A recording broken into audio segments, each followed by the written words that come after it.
Kitab 1 Samuel. Maka larilah Daud dari Nayot dekat Rama. Sampailah ia kepada Yonatan lalu berkata, "Apakah yang telah kuperbuat? Apakah kesalahanku dan apakah dosaku terhadap ayahmu, sehingga ia ingin mencabut nyawaku?" Tetapi Yonatan berkata kepadanya, "Jauhlah yang demikian itu.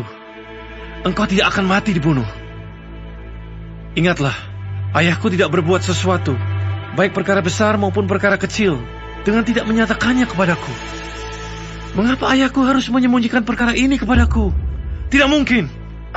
Tetapi Daud menjawab katanya, Ayahmu tahu benar bahwa engkau suka kepadaku. Sebab itu pikirnya, tidak boleh Yonatan mengetahui hal ini. Nanti ia bersusah hati. Namun, demi Tuhan yang hidup dan demi hidupmu, hanya satu langkah jaraknya antara aku dan maut." Yonatan berkata kepada Daud, "Apapun kehendak hatimu, aku akan melakukannya bagimu." Lalu kata Daud kepada Yonatan, "Kau tahu, besok bulan baru. Maka sebenarnya aku harus duduk makan bersama-sama dengan raja. Jika engkau membiarkan aku pergi, maka aku akan bersembunyi di padang sampai lusa petang. Apabila ayahmu menanyakan aku, haruslah kau katakan, Daud telah meminta dengan sangat kepadaku untuk pergi dengan segera ke Betlehem, kotanya, karena di sana ada upacara pengorbanan tahunan bagi segenap kaumnya. Jika begini dikatakannya, baiklah, maka hambamu ini selamat. Tetapi jika amarahnya bangkit dengan segera, ketahuilah bahwa ia telah mengambil keputusan untuk mendatangkan celaka. Jika demikian, tunjukkanlah kesetiaanmu kepada hambamu ini, sebab engkau telah mengikat perjanjian di hadapan Tuhan dengan hambamu ini. Tetapi jika ada kesalahan padaku, engkau sendirilah membunuh aku. Mengapa engkau harus menyerahkan aku kepada ayahmu?" Tetapi jawab Yonatan, "Jauhlah yang demikian itu.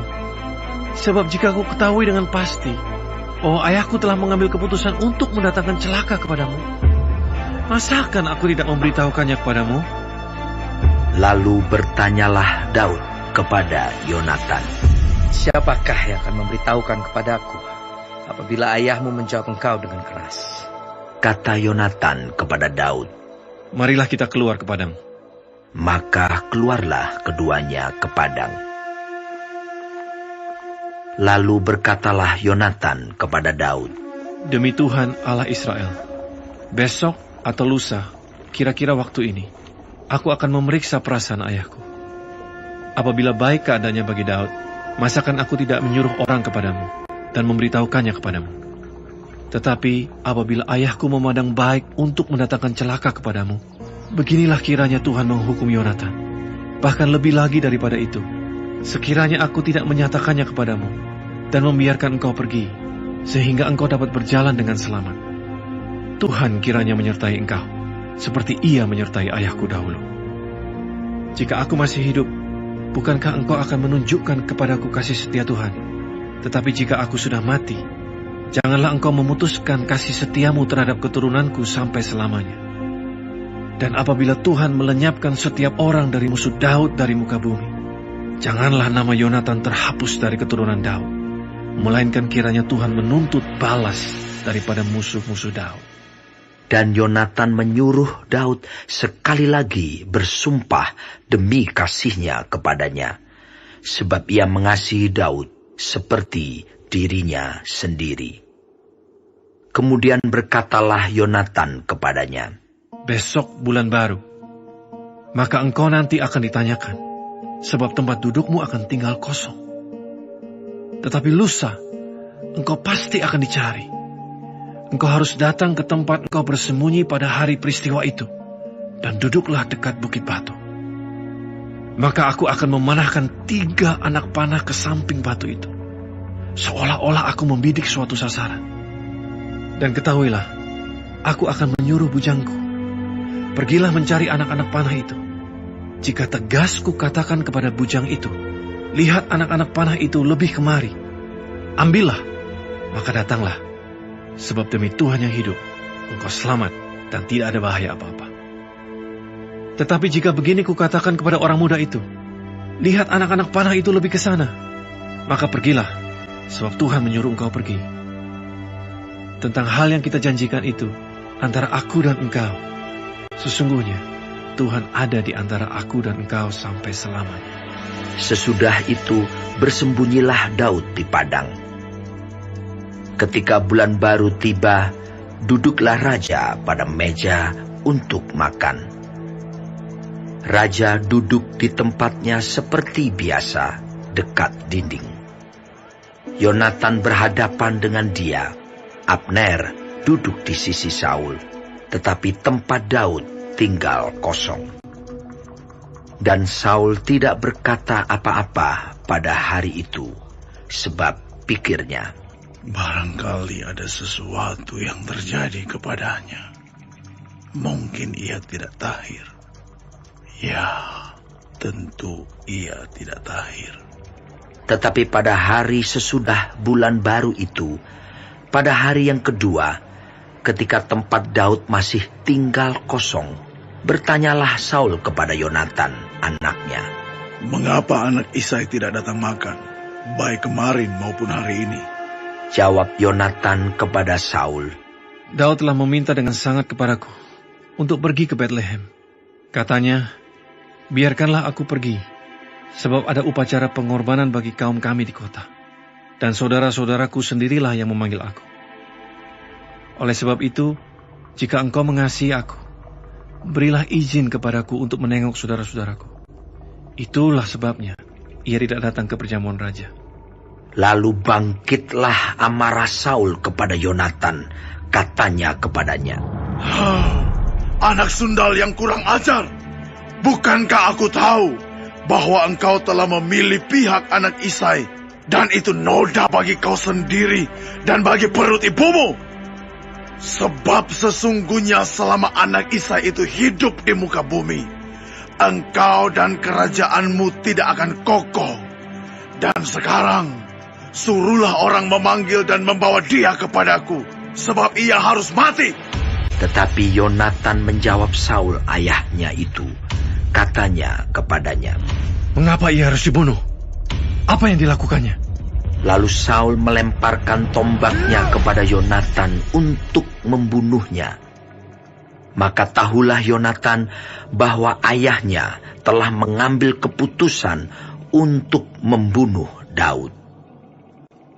Sebab itu Yonatan bangkit dan meninggalkan perjamuan itu dengan kemarahan yang bernyala-nyala. Pada hari yang kedua bulan baru itu, ia tidak makan apa-apa, sebab ia bersusah hati karena Daud, sebab ayahnya telah menghina Daud. Pada waktu pagi, keluarlah Yonatan ke padang bersama-sama seorang budak kecil, sesuai dengan janjinya kepada Daud. Berkatalah ia kepada budaknya, Larilah, carilah anak-anak panah yang kupanahkan. Baru saja budak itu berlari, maka Yonatan melepaskan sebatang anak panah lewat kepala budak itu. Ketika budak itu sampai ke tempat letaknya anak panah yang dilepaskan Yonatan itu, maka berserulah Yonatan dari belakang budak itu, katanya, Bukankah anak panah itu lebih ke sana? Kemudian berserulah Yonatan dari belakang budak itu, Ayo cepat, jangan berdiri saja. Lalu budak Yonatan memungut anak panah itu dan kembali kepada tuannya. Tetapi budak itu tidak tahu apa-apa. Hanya Yonatan dan Daudlah yang mengetahui hal itu. Sesudah itu Yonatan memberikan senjatanya kepada budak yang menyertai dia dan berkata kepadanya, Pergilah, bawalah ke kota. Maka pulanglah budak itu, Lalu tampillah Daud dari sebelah bukit batu. Ia sujud dengan mukanya ke tanah dan menyembah 3 kali. Mereka bercium-ciuman dan bertangis-tangisan. Akhirnya Daud dapat menahan diri. Kemudian berkatalah Yonatan kepada Daud, Pergilah dengan selamat. Bukankah kita berdua telah bersumpah demi nama Tuhan? Demikian, Tuhan akan ada di antara aku dan engkau, serta di antara keturunanku dan keturunanmu, sampai selamanya. Setelah itu, bangunlah Daud dan pergi, dan Yonatan pun pulang ke kota. Kitab 1 Samuel. Sampailah Daud ke Nob kepada Ahimelech imam itu. Dengan gemetar, Ahimelech pergi menemui Daud dan berkata kepadanya, Mengapa engkau seorang diri dan tidak ada orang bersama-sama dengan engkau? Jawab Daud kepada imam Ahimelech, Raja menugaskan sesuatu kepadaku. Katanya kepadaku, siapapun juga tidak boleh mengetahui sesuatu dari hal yang kusuruh kepadamu dan yang kutugaskan kepadamu ini. Sebab itu, orang-orangku telah kusuruh pergi ke suatu tempat. Maka sekarang, apa yang ada padamu? Berikanlah kepadaku 5 roti atau apapun yang ada. Lalu jawab imam itu kepada Daud, Tidak ada roti biasa padaku, hanya roti kudus yang ada. Asal saja orang-orangmu itu menjaga diri terhadap perempuan. Daud menjawab imam itu, katanya kepadanya, Memang, kami tidak diperbolehkan bergaul dengan perempuan, seperti sedia kala apabila aku maju berperang.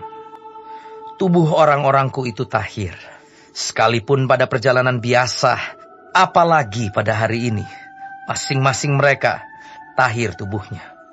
Lalu imam itu memberikan kepadanya roti kudus itu, karena tidak ada roti di sana kecuali roti sajian. Roti itu biasa diangkat orang dari hadapan Tuhan, supaya pada hari roti itu diambil, ditaruh lagi roti baru. Maka pada hari itu juga ada di sana salah seorang pegawai Saul yang dikhususkan melayani Tuhan. Namanya Doeg, seorang Edom, pengawas atas gembala-gembala Saul. Berkatalah Daud kepada Ahimelech, Tidak adakah padamu di sini tombak atau pedang? Sebab baik pedangku maupun senjataku tidak dapat kubawa, karena perintah raja itu mendesak. Kemudian berkatalah imam itu, Pedang Goliat, orang Filistin, yang kau pukul kalah di lembah Tarbantin, itulah yang ada di sini, terbungkus dalam kain di belakang efod itu. Jika engkau hendak mengambilnya, ambillah, yang lain tidak ada, hanya ini. kata Daud. Tidak ada yang seperti itu. Berikanlah itu kepadaku. Kemudian bersiaplah Daud, dan larilah ia pada hari itu juga dari Saul. Sampailah ia kepada Achis, raja kota Gad. Pegawai-pegawai Achis berkata kepada tuannya, Bukankah ini Daud raja negeri itu? Bukankah tentang dia orang-orang menyanyi berbalas-balasan sambil menari-nari demikian? Saul mengalahkan beribu-ribu musuh, tetapi Daud berlaksa-laksa. Daud memperhatikan perkataan itu, dan dia menjadi takut sekali kepada Achis, raja kota Gad itu. Sebab itu ia berlaku seperti orang yang sakit ingatan di depan mata mereka, dan berbuat pura-pura gila di dekat mereka. Ia menggores-gores pintu gerbang dan membiarkan ludahnya meleleh ke janggutnya. Lalu berkatalah Achis kepada para pegawainya, Tidakkah kamu lihat bahwa orang itu gila? Mengapa kamu membawa dia kepadaku? Kekurangan orang gilakah aku? Maka kamu bawa orang ini kepadaku supaya ia menunjukkan gilanya dekat aku. Patutkah orang yang demikian masuk ke rumahku? Kitab 1 Samuel. Lalu Daud pergi dari sana dan melarikan diri ke Gua Adulam. Ketika saudara-saudaranya dan seluruh keluarganya mendengar hal itu, pergilah mereka ke sana mendapatkan dia. Berhimpunlah juga kepadanya setiap orang yang dalam kesukaran, setiap orang yang dikejar-kejar tukang piutang, setiap orang yang sakit hati. Maka ia menjadi pemimpin mereka. Bersama-sama dengan dia ada kira-kira 400 orang. Dari sana Daud pergi ke Mispa di Moab dan berkata kepada raja negeri Moab, Izinkanlah ayahku dan ibuku tinggal padamu, sampai aku tahu apa yang dilakukan Allah kepadaku. Lalu diantarkannyalah mereka kepada raja negeri Moab, dan mereka tinggal bersama dia selama Daud ada di kubu gunung. Tetapi Gad, nabi itu, berkata kepada Daud, Janganlah tinggal di kubu gunung itu. Pergilah dan pulanglah ke tanah Yehuda. Lalu pergilah Daud dan masuk ke hutan Keret. Hal itu terdengar oleh Saul, sebab Daud dan orang-orang yang bersama-sama dengan dia telah diketahui tempatnya. Adapun Saul ada di Gibea, sedang duduk di bawah pohon tamariska di bukit, dengan tombaknya di tangan, dan semua pegawainya berdiri di dekatnya. Lalu berkatalah Saul kepada para pegawainya yang berdiri di dekatnya, Cobalah dengar, ya orang-orang Benyamin. Apakah anak Isai itu juga akan memberikan kepada kamu sekalian ladang dan kebun anggur? Apakah ia akan mengangkat kamu sekalian menjadi kepala atas pasukan 1,000 dan atas pasukan 100? Sehingga kamu sekalian mengadakan persepakatan melawan aku, dan tidak ada seorang pun yang menyatakan kepadaku bahwa anakku mengikat diri dengan anak Isai itu. Tidak ada seorang pun dari kamu yang cemas karena aku, atau yang menyatakan kepadaku bahwa anakku telah menghasut pegawaiku melawan aku menjadi penghadang seperti sekarang ini. Lalu menjawablah Doeg orang Edom itu, yang berdiri dekat para pegawai Saul, katanya, Telah kulihat bahwa anak Isai itu datang ke Nob kepada Ahimelek bin Ahitub. Ia menanyakan Tuhan bagi Daud dan memberikan bekal kepadanya.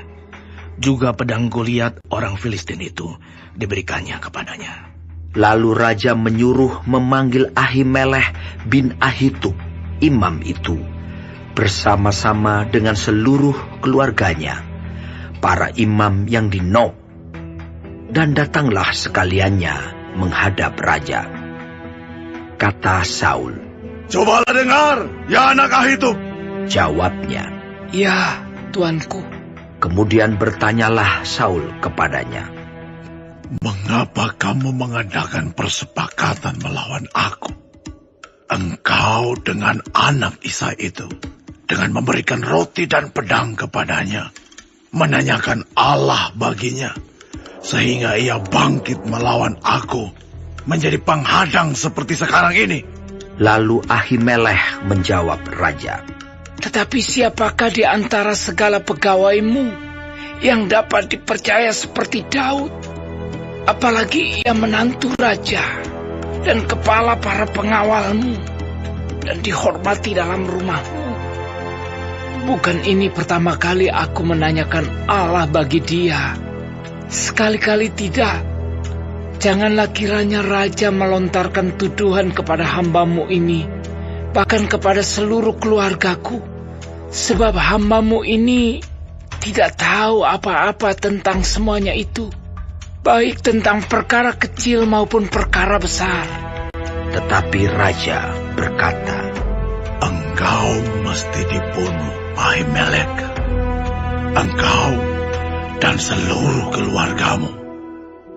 Lalu raja memerintahkan kepada bentara yang berdiri di dekatnya, Majulah dan bunuhlah para imam Tuhan itu, sebab mereka membantu Daud. Sebab walaupun mereka tahu bahwa ia melarikan diri, mereka tidak memberitahukan hal itu kepadaku. Tetapi para pegawai raja tidak mau mengangkat tangannya untuk memarang imam-imam Tuhan itu. Lalu berkatalah raja kepada Doeg, Majulah engkau dan paranglah para imam itu.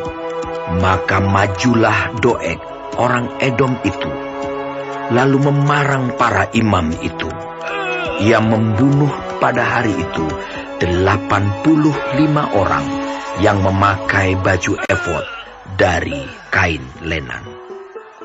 Juga penduduk Nob, kota imam itu, dibunuh raja dengan mata pedang, laki-laki maupun perempuan, kanak-kanak maupun anak yang menyusu, pula lembu, keledai, dan domba dibunuhnya dengan mata pedang.